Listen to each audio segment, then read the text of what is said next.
നമസ്കാരം. റാഫ്റ്റോ ക്രിക്കറ്റിലേക്ക് എവർക്കും സ്വാഗതം. ഞാൻ കളി നിർത്തിയാൽ ഞാൻ പോകും, പിന്നെ കുറച്ച് സമയത്തേക്ക് നിങ്ങൾ ആരും എന്നെ കാണില്ല. വിരാട് കോഹ്ലി പറയുകയാണ്. സാധാരണ റിട്ടയർമെൻറ്റിനെ കുറിച്ച് അദ്ദേഹം സംസാരിക്കാറില്ല. അദ്ദേഹം ആ കാര്യത്തിൽ ടൈറ്റ് ലിപ്ഡായിട്ട് നിൽക്കുകയാണ് ചെയ്യുക.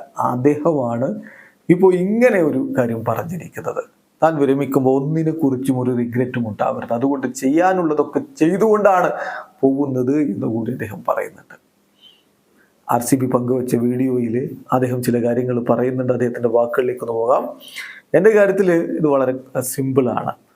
ഒരു സ്പോർട്സ്മാൻ എന്ന നിലയിൽ ഞാൻ ചിന്തിക്കുന്നത്, നമ്മൾ നമ്മുടെ കരിയറിൽ മുന്നോട്ട് പോകുന്ന ഘട്ടത്തിൽ നമ്മളിപ്പോൾ അവസാന ഘട്ടത്തിലാണ്. സോ ഞാൻ ബാക്ക്വേർഡ്സിലേക്കാണ് വർക്ക് ചെയ്യുന്നത്.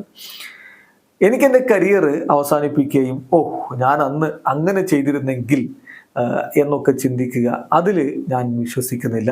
സോ എന്നെ സംബന്ധിച്ചിടത്തോളം ഒരു ബിസിനസ്സും അണ്ടനായിട്ട് ബാക്കി വെക്കരുത്, പിന്നെ നമുക്കതിനെക്കുറിച്ചൊരു റിഗ്രറ്റ് ഉണ്ടാവരുത്. അതാണ് ഞാനിപ്പോൾ ചെയ്തുകൊണ്ടിരിക്കുന്നത്. എനിക്ക് ആ കാര്യത്തിൽ ഉറപ്പുണ്ട് എന്നുകൂടി അദ്ദേഹം പറയുന്നുണ്ട്. പിന്നെ അദ്ദേഹം പറയുന്നു, once I am done I will be gone, you won't see me for a while. അത് പറഞ്ഞുകൊണ്ട് അദ്ദേഹം ചിരിക്കുകയാണ്. എന്നിട്ട് അദ്ദേഹം പറയുന്നു, സോ ഞാൻ എൻ്റെ എല്ലാം സമർപ്പിച്ച്, കളിക്കുന്ന ഘട്ടത്തിൽ എല്ലാം സമർപ്പിച്ച് കളിക്കാനാണ് ശ്രമിച്ചുകൊണ്ടിരിക്കുന്നത്. അതാണ് മുന്നോട്ട് പോകാനുള്ള വഴിയായിട്ട് ഞാൻ കാണുന്നത്. That's the only thing that keeps me going എന്നുകൂടി അദ്ദേഹം പറയുന്നു. എന്തായാലും കിങ് കോഹ്ലിയുടെ വിരമിക്കൽ അടുത്തൊന്നും ഉണ്ടാവരുത് എന്നുള്ള പ്രത്യാശയിലും പ്രാർത്ഥനയിലും ഒക്കെ തന്നെയാണ് ആരാധകർ ഇപ്പോഴും അദ്ദേഹം കത്തി കളിച്ചുകൊണ്ടിരിക്കുകയാണ്. നമുക്കറിയാമല്ലോ, ഈ IPL അദ്ദേഹം എന്തൊരു മാസ്മരിക പ്രകടനമാണ് നടത്തുന്നത്. ആ ഓറഞ്ച് ക്യാപ്പ് അദ്ദേഹത്തിൻ്റെ തലയിൽ തന്നെയാണ്. വീഡിയോ അവസാനിക്കുന്നു. ക്രിക്കറ്റ് ലോകത്തെ കൂടുതൽ വിശേഷങ്ങളുമായി റാഫ്റ്റോക്സ് എത്താം.